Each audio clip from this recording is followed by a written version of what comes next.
My friends, today we stand at a turning point in history, a point where the relationship between the United States and India is no longer defined by cooperation and shared values alone, but rather by tensions, by misunderstandings, and by the profound challenge of reconciling two very different visions of the world.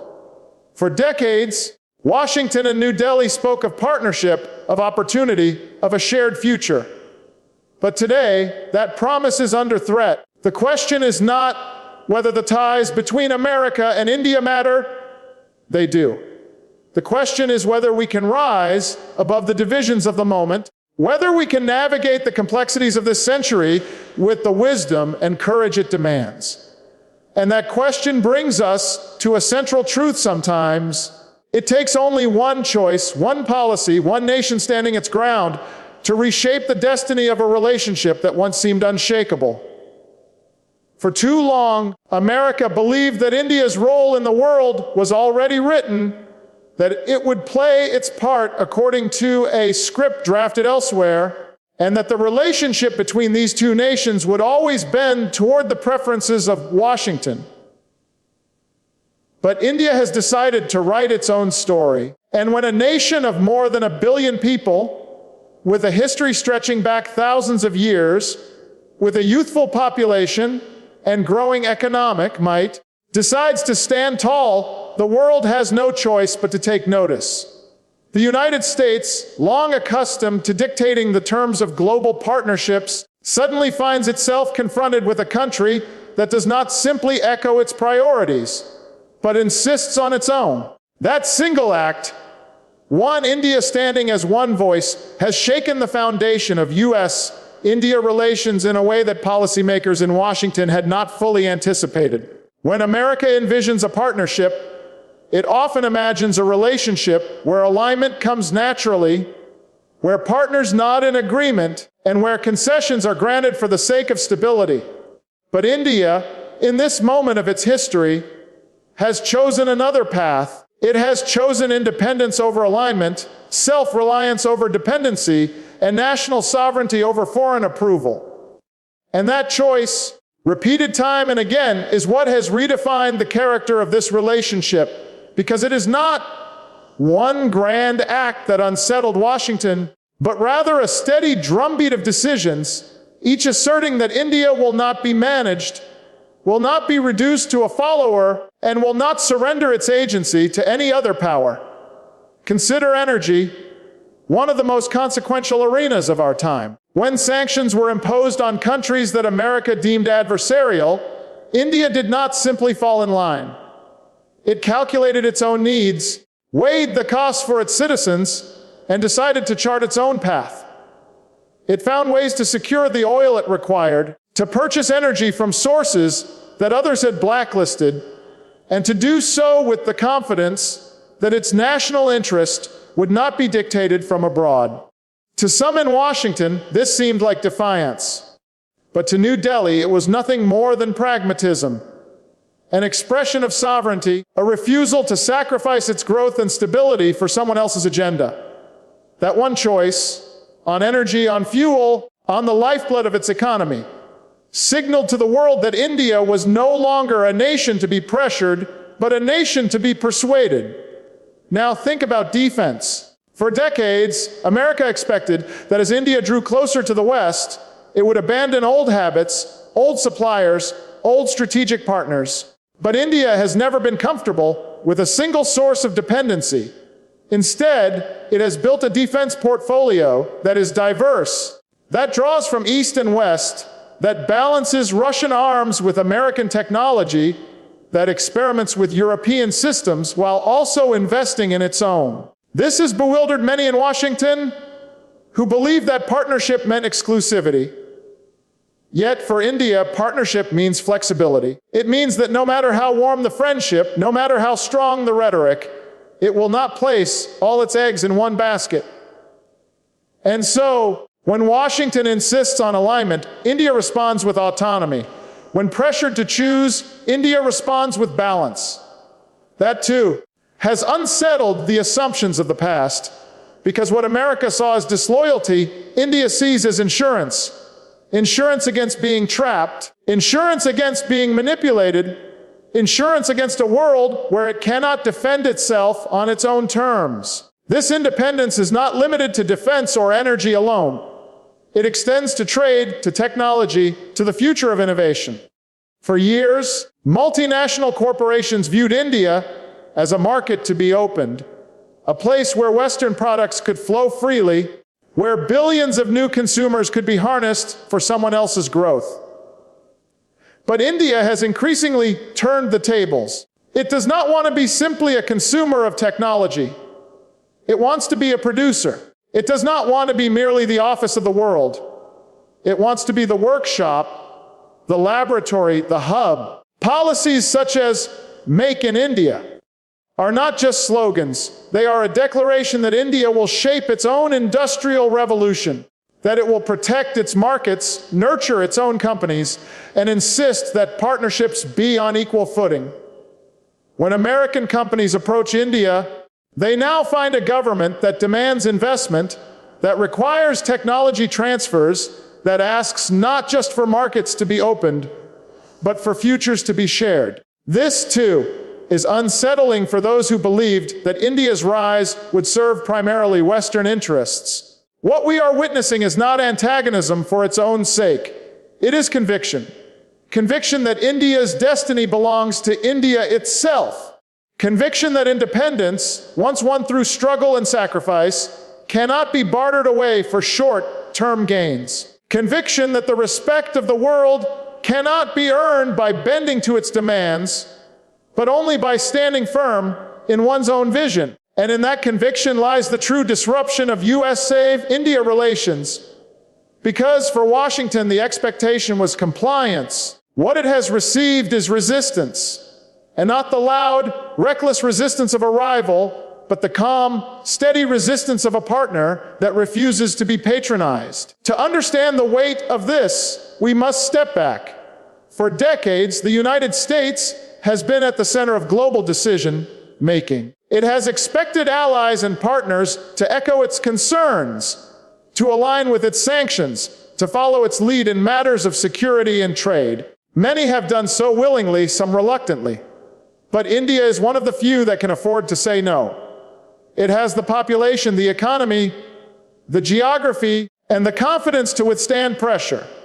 And when India says no, the echo of that refusal travels far beyond the corridors of Washington. It inspires other nations to consider their options. It signals to the global South that there is another way. It demonstrates that even in a world where the United States still wields enormous influence, it does not wield absolute authority. That lesson alone has reshaped the balance of power in this century. So yes, one India, just one, making its own decisions, has disrupted what once looked like a smooth alliance. That disruption has caused unease. It has led to accusations that India is unreliable, that it cannot be counted on as a partner. Yet the truth is more complicated. What India is demanding is not the destruction of the relationship, but the redefinition of it. It wants partnership on equal terms. It wants respect, not instruction. It wants collaboration, not coercion. For America, that may feel like the loss of control. But in reality, it is the natural evolution of a relationship between two democracies, both proud, both ambitious, both unwilling to be diminished. And here is where the deeper truth emerges. The destruction we speak of is not necessarily the destruction of ties. It is the destruction of illusions. The illusion that India would forever be the silent partner. The illusion that alignment could be achieved through pressure alone. The illusion that one nation could dictate the terms of another's rise. Those illusions are gone. And what remains is something more real, more honest, and perhaps ultimately more enduring. This moment then is not just about disruption. It is about reckoning. A reckoning with the reality that India has arrived not as a shadow of another power, but as a power in its own right. And when it asserts that independence, when it says no to policies that do not serve its people, America cannot simply dismiss it. It must engage with it. It must adapt to it. It must, perhaps for the first time in this relationship, treat India not as a student but as a peer. That shift will be uncomfortable. It will be contested, but it is necessary because the alternative, the refusal to adapt, the insistence on old hierarchies, leads only to greater tension, greater distance, greater mistrust. And mistrust between the world's largest democracy and its oldest is not just a bilateral issue. It is a global one. For if these two nations cannot find common ground, the ripple effects will be felt across continents, across markets, across alliances. That is the true weight of one India standing firm.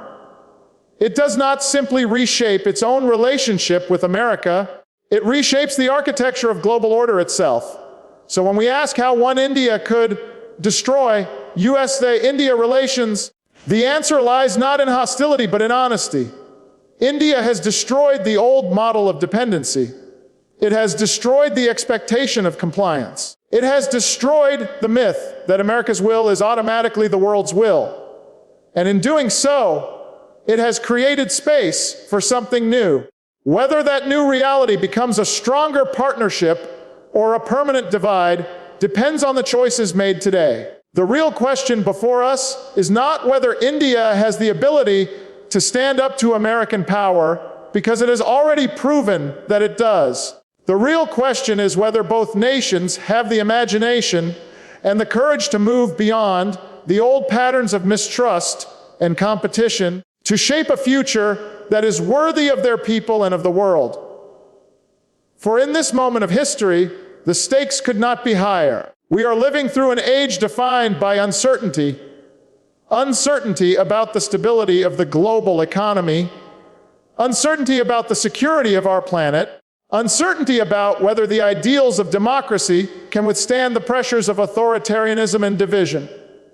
And in this age, no two nations carry more weight, more promise, or more responsibility than the United States and India. Yet the danger we face is that this promise will be squandered not because we lack the resources, not because we lack the people, not because we lack the will, but because we lack the wisdom to recognize what binds us together rather than what pulls us apart.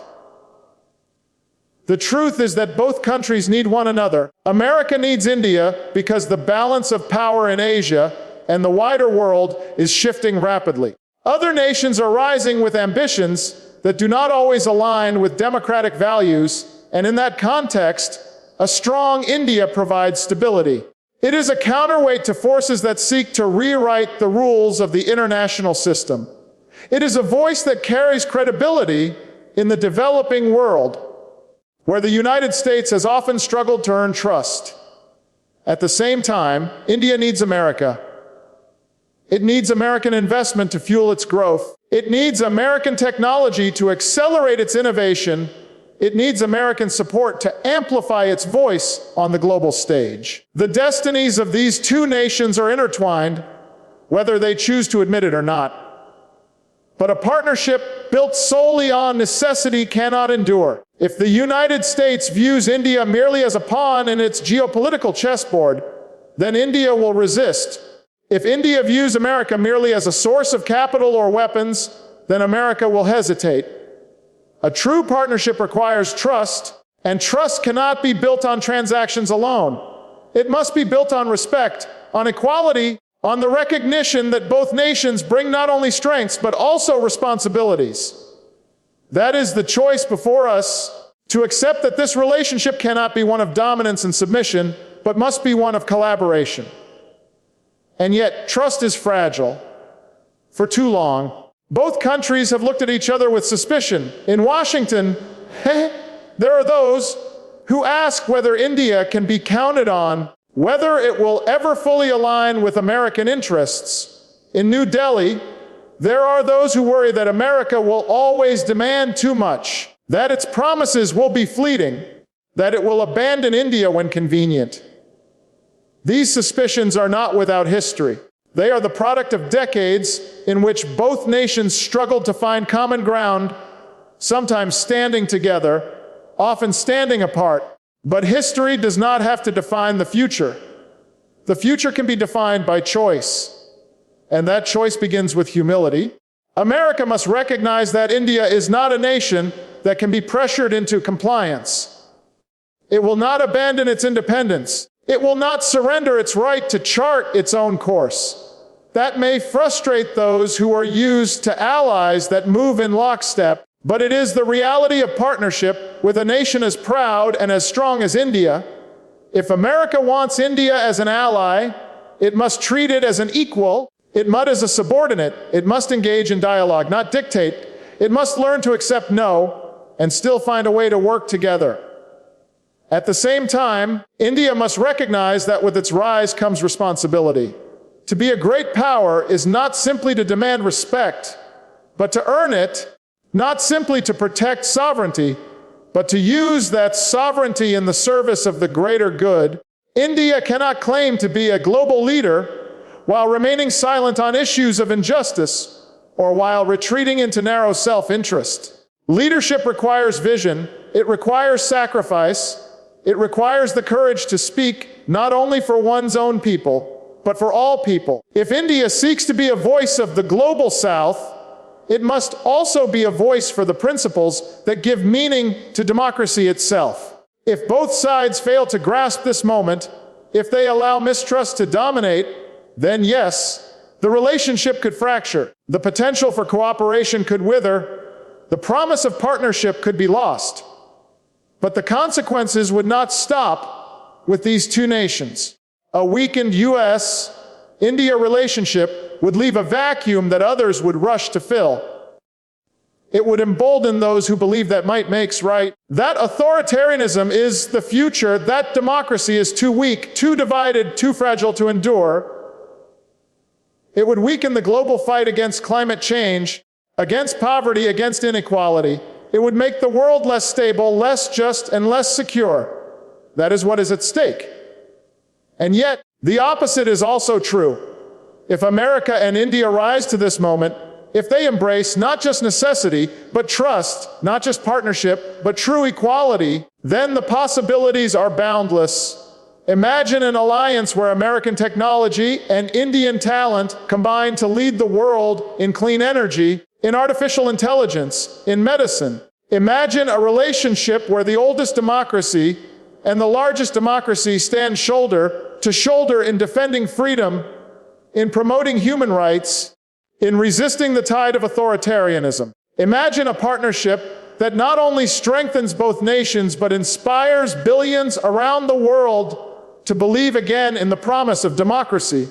That is the future within reach if only both nations choose it. But choosing it will not be easy. It will require patience. It will require compromise. It will require a willingness to see beyond short-term disagreements and to focus on the long-term horizon. It will require leaders in both capitals to resist the temptation of pride, to resist the pressure of domestic politics, and to see the bigger picture. Because the bigger picture is clear: the world is changing, and neither America nor India can shape it alone. They can only shape it together. We must also acknowledge that the path forward will not always be smooth. There will be disputes over trade, over technology, over defense. There will be moments of disappointment, moments of anger, moments when the relationship seems fragile.